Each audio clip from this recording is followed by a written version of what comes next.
सभे मगहिया भाई बहन के भुलेटन काका के राम राम। आथिन मगहिया खबर में सुनथिन देश दुनिया के खबर। आज कार्तिक पुनिया है, लाखों लाख लोग लगौतन गंगा जी में डुबकी।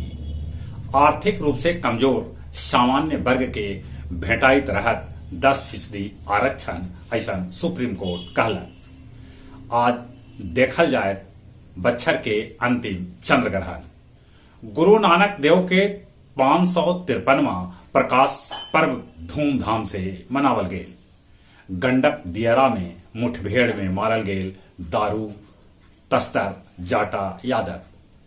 अलवेंजर जोल के गोली खाए से नबीनगर डीएवी में 2 दर्जन लइकन हो गलन बीमार। नया साल में 50 पैसा बढ़ सका है प्रति यूनिट बिजली के दाम।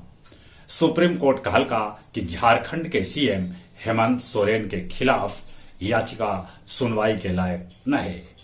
पश्चिम चंपारण के अवैध अस्पताल में 7 गो महिला के चोरी चोरी गर्भाशय निकाल लेल गेल। दारू पी के दफ्तर में बैठल भभुआ सदर के उद्योग विभाग के महाप्रबंधक श्याम राम के कर लेवल गेल गिरफ्तार। पाकिस्तानी सुप्रीम कोर्ट कैलक हस्तक्षेप। पूर्व प्रधानमंत्री इमरान खान पर हमला होयल ओकर केस 24 घंटा के अंदर दर्ज कल जाए। चीनी व्यापार अक्टूबर महीना में घटल। ट्विटर कुछ कर्मी के फिर से वापस बुलौलक है।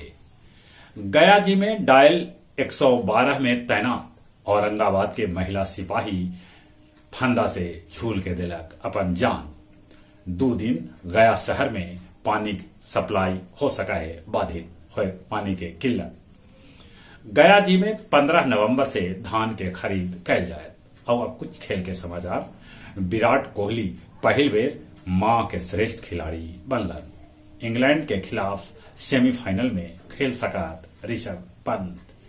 बेला रूस के आर्याना शबालेंका और फ्रांस के कैरोलिना गार्सिया के बीच हुए WTA के फाइनल।